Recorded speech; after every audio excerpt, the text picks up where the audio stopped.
Right, the first item on the agenda is the consent agenda.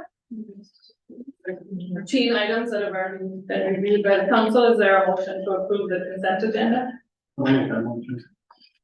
Motion by Councilor Scott, is there a second? I'll second. Second by Councilor Borgard. All those in favor? Aye. Motion carried.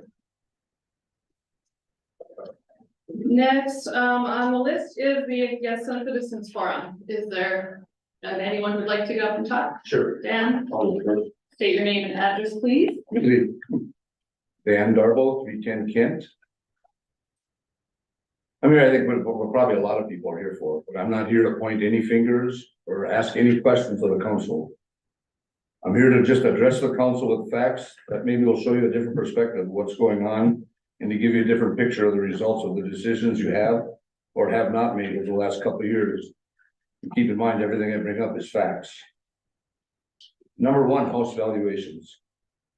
House valuations in town have went up 78 to 100% since 2020. The taxable market value on homes, believe it or not, has went up 207%. That's more than double. On top of that, the homestead exclusion was 40% in 2019. Next year, it will be 20%, which means, of course, we all pay more taxes because the homestead credit isn't as much.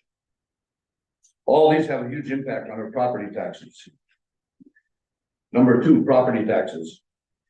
From 2019 to next year, taxes have went up 300% for most people.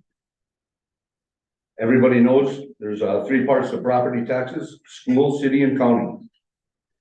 The school portion since 2019 has went up only $100. The county portion since 2019 has went up a little more than $200. The city portion since 2019 has went up 320%. It's over tripled. In fact, over the last 5 years, 2020, 21% increase, 21, 14, 22, 15, 23, 16, next year, 62%.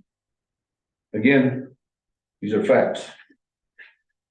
Number three, the city charges, where we get the water, sewer, and garbage. Just a few years ago, the total bill was about $80 a month. That means every homestead or homeowner in town paid about $900 to $1,000 a year. It's now going to over $160 a month, which is double over the last 6 years. Now it'll be just over or just under $2,000 a year per household in town. That's a $1,000 increase in 6 years.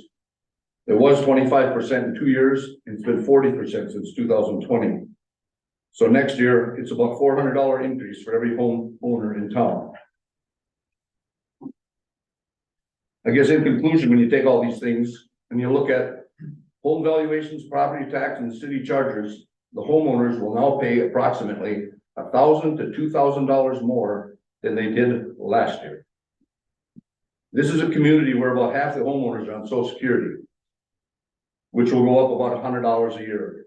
And now it's going to cost everybody under that more than $1,000 a year just to live in this town. I don't think gotta be rocket science to say this isn't sustainable. I personally know people, many, but I'll take one, that I know they're gonna be paying $1,700 a month more to live in the house than they did last year. Whatever happened to the days where things went the way inflation went, 3, 5, 6% a year? You're raising costs 10, 15, 20, 40, and yes, even 60% in 1 year. Again, to conclude, I would hope you consider these facts when setting rates, taxes, and levies in the future. You're elected to represent the homeowners of this community and not just rubber stamp everything that is presented to you. Don't threaten homeowners with things like we're gonna have to drill our own wells and make us purchase water meters and all that. Intimidation and scare tactics, they never work. Why not think out of the box and maybe come up with a task force of community leaders to figure out ways to pair and share costs with neighboring cities a little bit more, or ways to cut costs out of the budget, or work with ways to ease the financial pain in the upcoming years. I would also like you to be a little bit more transparent, so we know what's going on instead of finding out in the 12th hour every time. Again, that's all I have. Thank you for listening and considering my thoughts.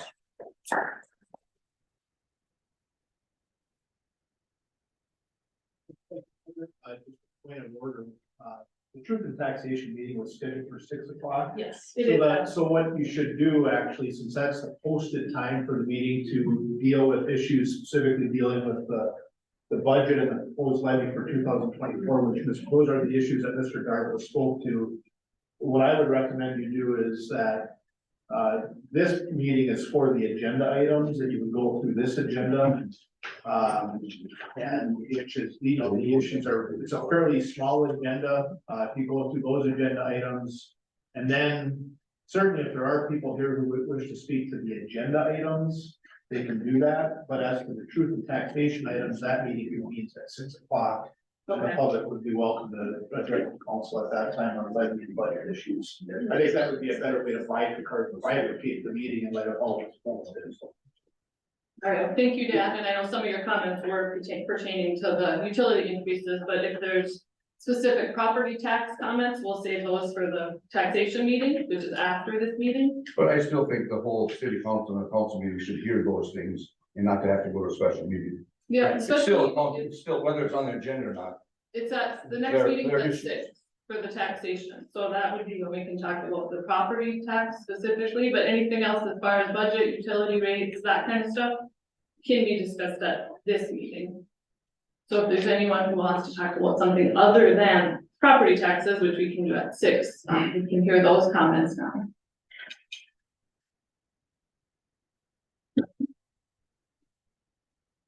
A lot of people on Facebook, my name is Mitzi Mo, I live at 321 Fairfax.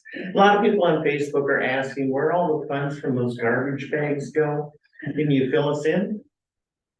Yeah, those, I don't wanna misstate where they go, I assume they go in our general, enterprise fund account. Are you guys aware that we can't just use those garbage bags? We have to buy your garbage bags. Plus, we have to go buy our own garbage bags, because if we use your garbage bags, our garbage ends up all over the street. So if you're gonna charge me $1.50 for a garbage bag, give me a garbage bag I can use. Yes. That has been a concern of mine as well. I know that the quality of the bags have gone down since I left town and came back again. They're awful. But unfortunately, when I brought it up, we had just placed the order, so it's until we order again, we have to go through the stock again. Well, I know, yeah, I mean, the idea was to do recycling, and I'm using double plastic bags. How's that for recycling in this day and age? Right. Yeah, that is something we could look into, the quality of the bags, so. But we don't, I mean, that money just goes into the general The fund. enterprise. No, specifically the sanitation enterprise fund, What's the enterprise fund used for? just to pay for sanitation, For what? sanitation, garbage pickup and. It's the notice that was in the front page. of the So it paper goes- last week. It goes to the sanitation company, not to the city. Our sanitation budget, Which goes not to to, the company, not which to, goes to when? In Aurora, or, okay. yeah, it doesn't go to the contractor, to East Wasabi Sanitation, it goes to our fund for garbage.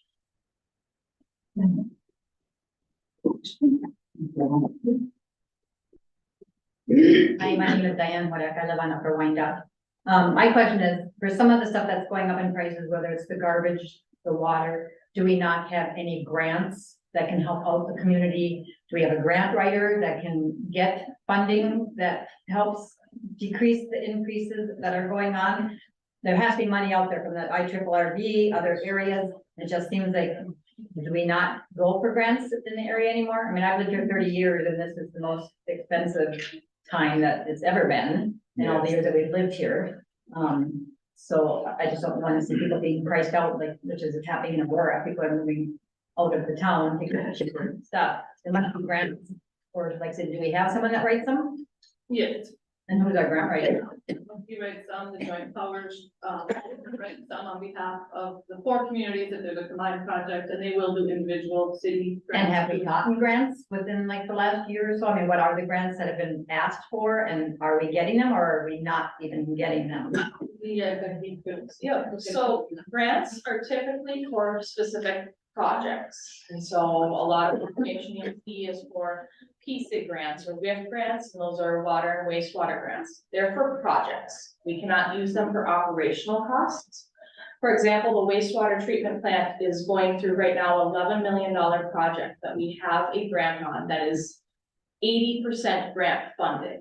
And so only 20% of that is in a loan for your rate increases. And so as part of that grant, we're required to increase rates every single year as part of getting those grant funds. What percentage? It was set forth in the resolution. We are increasing it more than that this year to have the fund balance.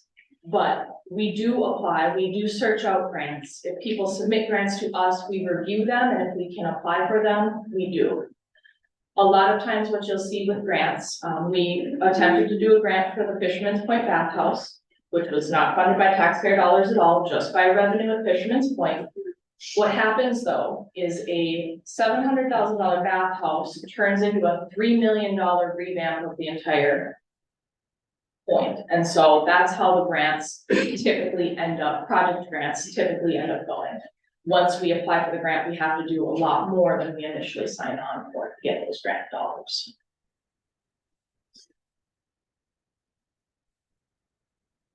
Before you sign on for them, don't you know what it's going to cost you? And I mean, before you say, yes, we want that grant, don't you know it's gonna cost you another 3 million? Yes, but that's why we then don't apply for the grant.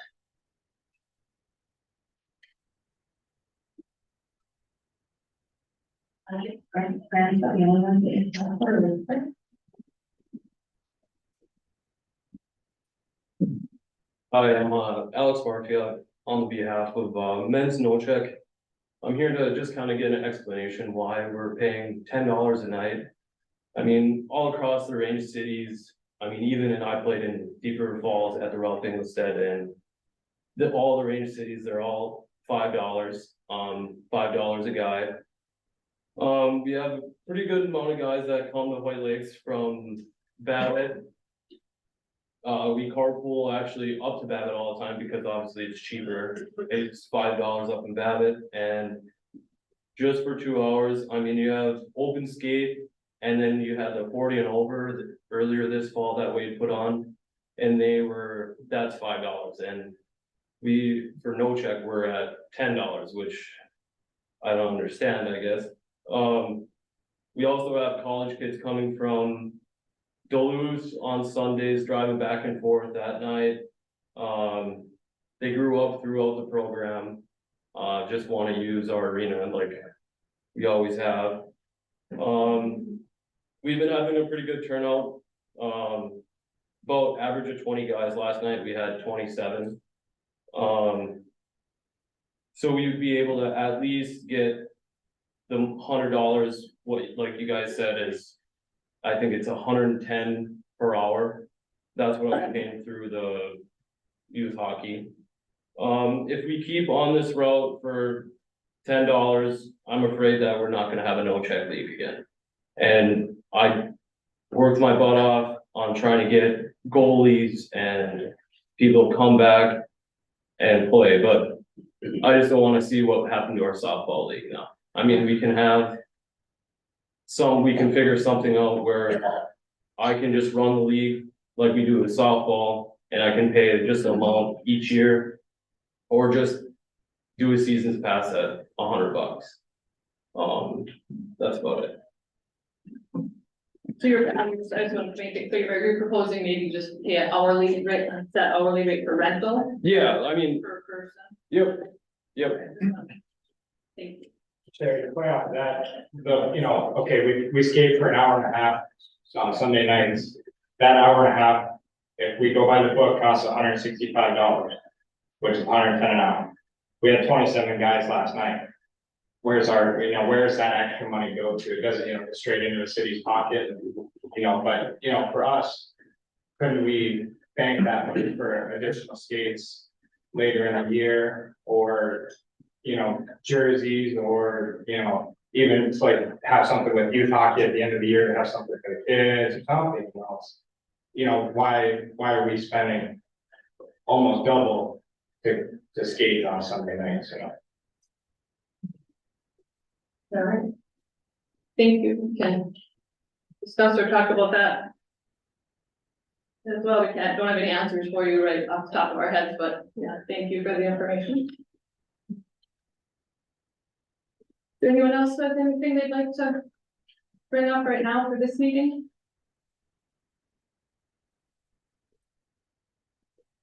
Go on to reports from staff. City Administrator Lenny? The thing I have tonight is I received information back from the League of Minnesota Cities. They are requesting information as they're considering no longer covering our arena for insurance. Because we requested free on leak reimbursements. It was $95,000 this year, it was $140,000 last year, it was $135,000 the year before. What that means for us is if the Freon leaks, it will not be covered by insurance and the city will be forced to come up with that money or shut down the estimate. And so I'll keep you abreast as to what the League of Minnesota Cities decides for that insurance coverage. But I do know that they are looking at other covering it. Are there other agencies that are able to No, provide that? if the league won't take on that risk, no other agency, yeah.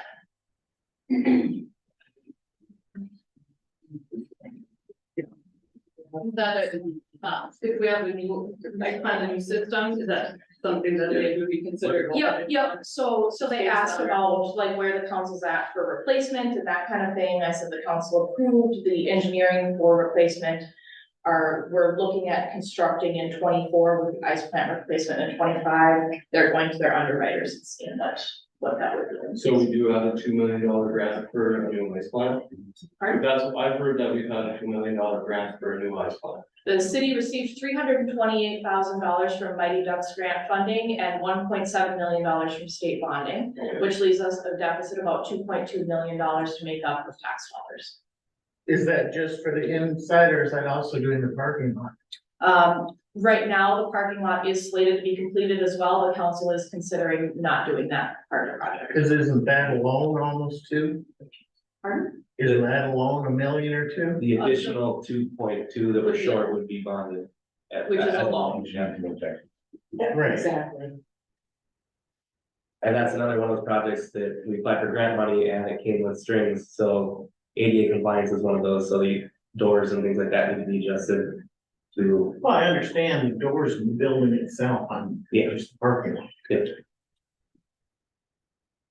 So if the city has to bond for 2.2 million, what is that gonna equate to each taxpayer having to pay extra to pay off that loan? We haven't approved the project yet or talked about, we're still looking into different ways to fund it. Right, I So we understand haven't- that, but ultimately that money has to be paid back, just like the money didn't get allocated for the sewer plant, the city has to pay If out we go those ahead with loans. the project, we'd have to. And the find city funding. has to. Somebody has to be looking at it. Yeah, should be looking at it. 2.1 million divided by 940 homes divided by 10 years. And that's not a topic on the agenda for discussion right now, it was just an update about insurance. So yes, we are looking into other grants funding. It's not a plan yet, but it's not an agenda topic for discussion right now. Public Works Director Sensinger? Just want to let you know, 2 weeks ago, we had our first water main break. Got that wrapped up the same day. And then last week, we addressed the sewer issue we had on Colby Bridge development. Well, public utilities, I'm sure Dave will touch on it, but, we got that fixed as well as a water leak that was happening down there as well in the same location. So both items down there were addressed last week and done. We did notice the maps that we have for that housing development are only site plans, they're not as built. And we took some notes as to a few changes that we noticed, don't match the map, so we're going to have those items addressed and a current map updated for it. All right, Public Utilities Director Barrett? Well, as Kenny said, we got down to the force main, cut that, cleared that out. Ones like that can clog up from what we're hearing is in as little as a month of non-use. Emailed the homeowners, sounds like they're gonna move in towards the end of next week. So me and Josh will go out there later this week and we'll pull the line one more time just to ensure that we're clear. Also, we got the water line, the water leak repaired, that was actually, when the two pipes come together, the bell was cracked on the end. So we ended up cutting that, putting a new piece of pipe in there, 2 high axes. Good, so no more leaking on it, Colby Ridge, which is good. Wastewater plant's winterized up, see how she does, trying to cut costs where we can as far as the gas usage down there with the new buildings and extra area to eat, gas has gone up as far as what we're using down there, but cut that where we can. Aside from that, that's it. All I got right now. After seeing the water leak, do you have any estimate of how much water was lost there? Not yet. And then, yeah, it's hard to say, you don't really see a big difference at the water plant, the water line for a little while to see. Maybe 2,000 gallons a day.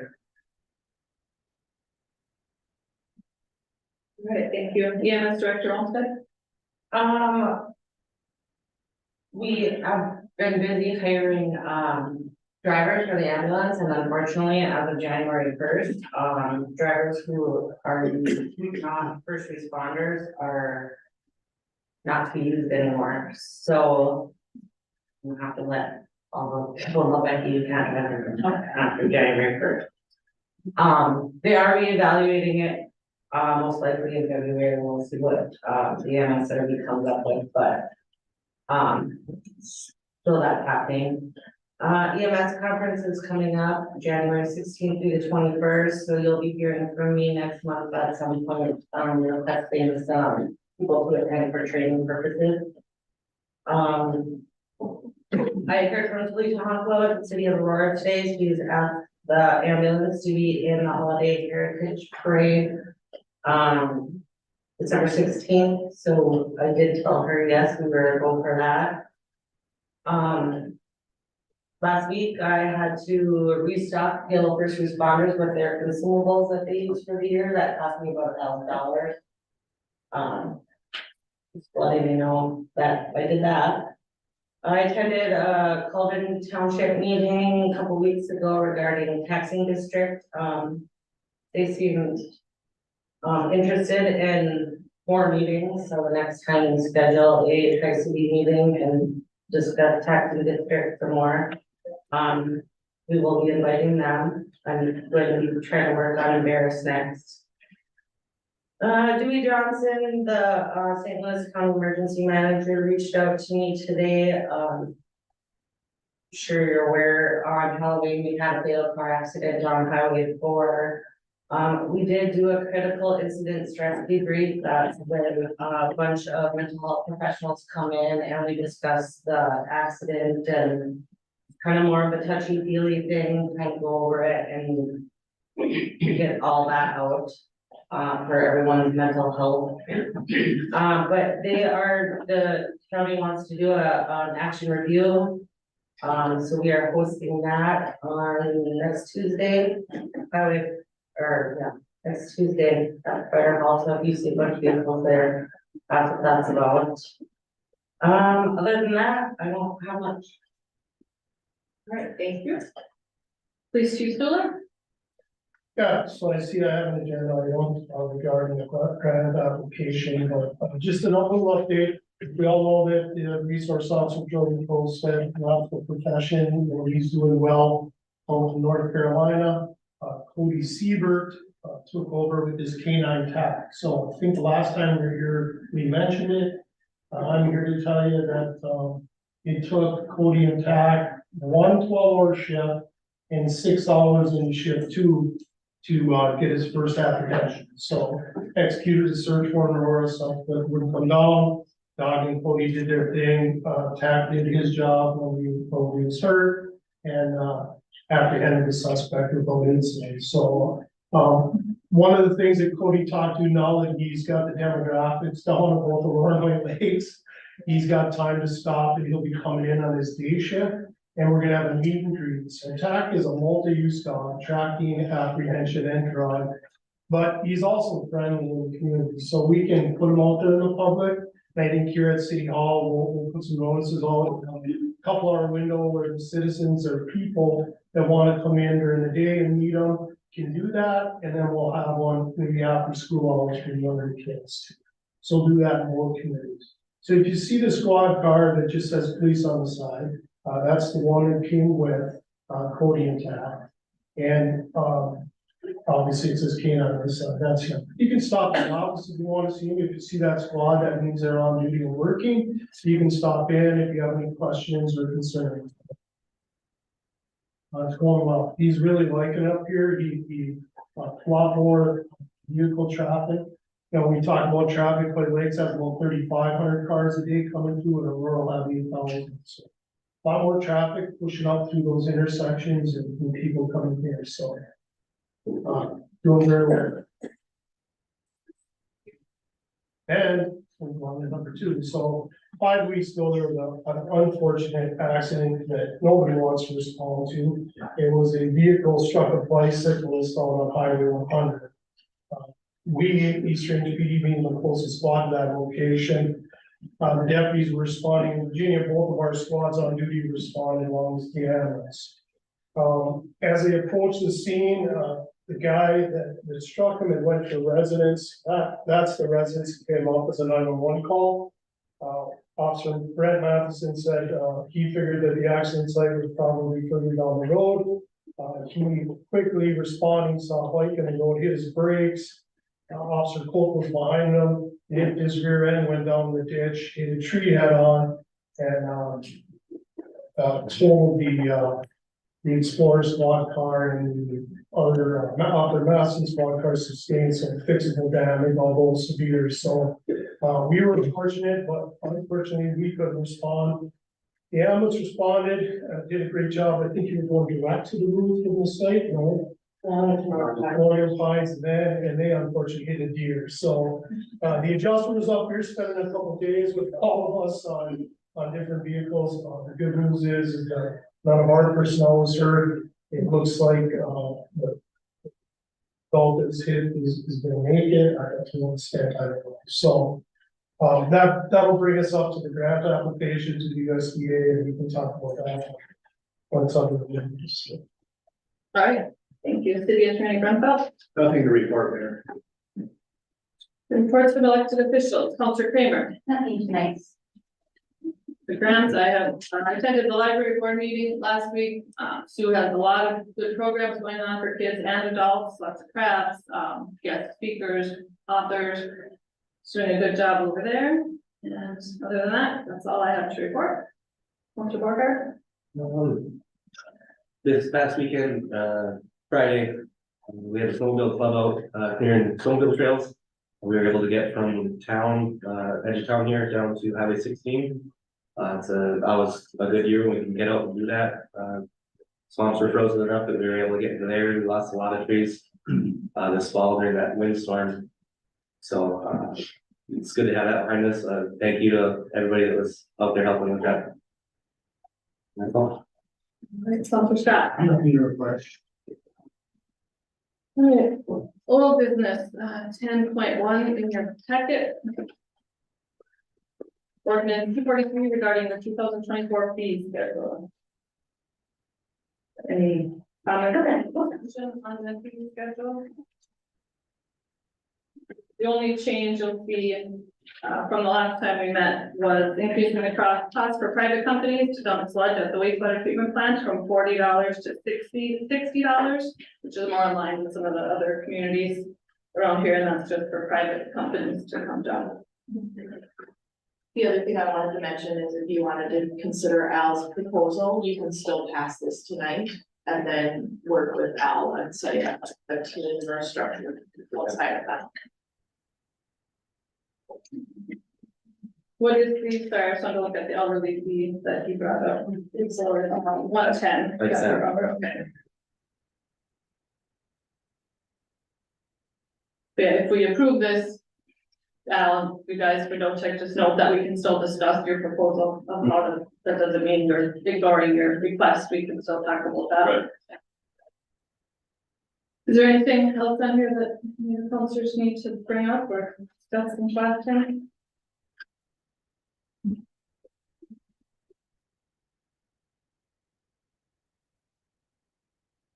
There is none, I'll need a motion to accept the ordinance 243.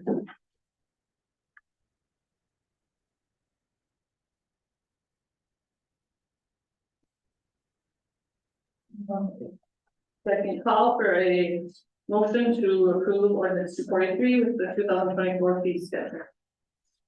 I'll make that. Councilor Kramer, is there a second to support the fee schedule? I'll second. Seconded by Councilor Scott, all those in favor, or Borgard, I'm sorry. Seconded by Councilor Borgard. All those in favor, say aye. Aye. Aye. Opposed? Name. One opposed. Motion carried with one opposed, Councilor Scott. Next on the agenda, new business 11.1, the Fisherman's Point early reservation policy. Last meeting, someone had requested a special event to hold at the point, reserving the field. So that proposed policy is in front of you. I don't know if there's any, the only other thing, as when we discussed last time, we kind of wanted to put it, point out a lot of the policies so people can just try to reserve a couple sites before the season opened up for reservations. The only thing I guess I would note, we talked about the area for early reservations, and it says campsites 38 through 48 in the field and the pavilions are the only ones that would be allowed for early reservation. I thought maybe we could talk about setting a minimum, whether it's the whole field, which is 11 sites, or a minimum of 6 or 8 sites. If you're gonna do a group reservation, do we want to set a minimum for what it would look like? That was my only.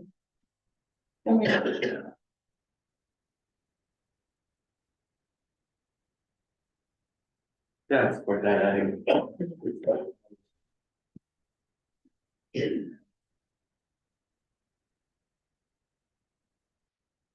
Discussion on anything in the policy? I think if we have a minimum, I'd like to see it be at least 8 sites.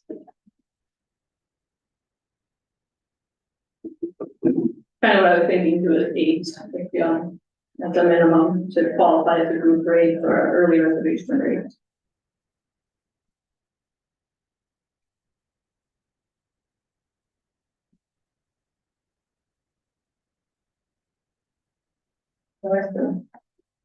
Other points, I didn't have any issues with any of the other bullet points in the policy. Make those changes and bring it back next meeting. Okay, yeah. Number 11.2, recommendation to hire regular part-time library clerk. The library board recommends hiring Nicole Hale for the part-time position pending her background check. Is there a motion to approve the hiring? Scott. Motion by Counselor Scott, is there a second? I'll second. Seconded by Borgard. All those in favor? Aye. Aye. Any opposed? Motion carried. Next, we have 11.3, resolution 2023-032, equipment lease for the golf course. Becky, do you wanna? Yep, this is just a language correction. The top description was incorrect on the original resolution, and this is an updated resolution as requested by the council, or excuse me, the company. So this is just reapproving a resolution already approved. This is the first line. Description. Is there a motion to approve the equipment lease for the golf course? I'll make that motion. Motion by Kramer, is there a second? I'll support that. Second by Scott, all those in favor? Aye. Motion carried. 11.4, resolution 2023-033.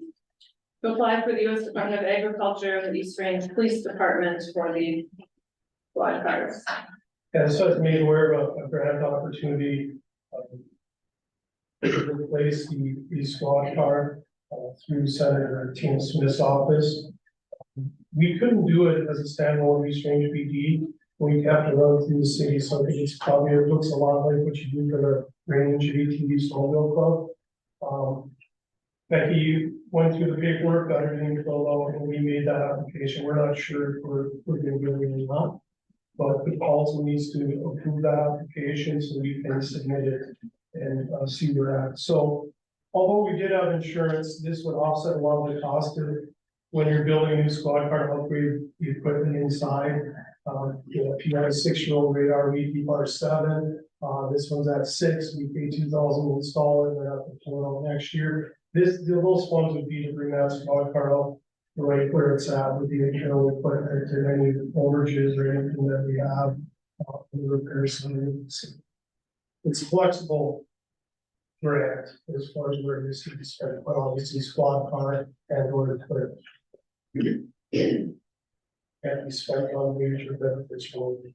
So looking to approve it, hopefully we'll roll with it a month if we receive it or not.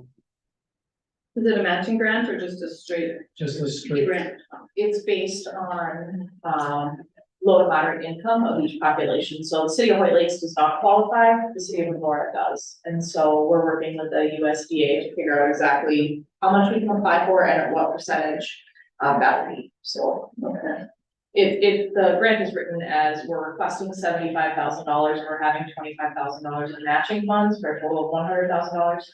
What exactly that will be is up in the air at this point until the USDA gets back to us. Okay. And the matching funds and it's going to use squad car. That we have to refer to. Yeah. Then, I'll make a motion for us to complete the application of fiscal agent. motion by Councilor Kramer, is there a second? Support by Councilor Borgard, all those in favor? Motion carried. 11.5, fee request number 2 from Muncie in the amount of $48,260 for the Midway renovation project. So it looks like there's still balance to finish, so 62, just over 62,000 to pay for the project. This is just for the work done to date.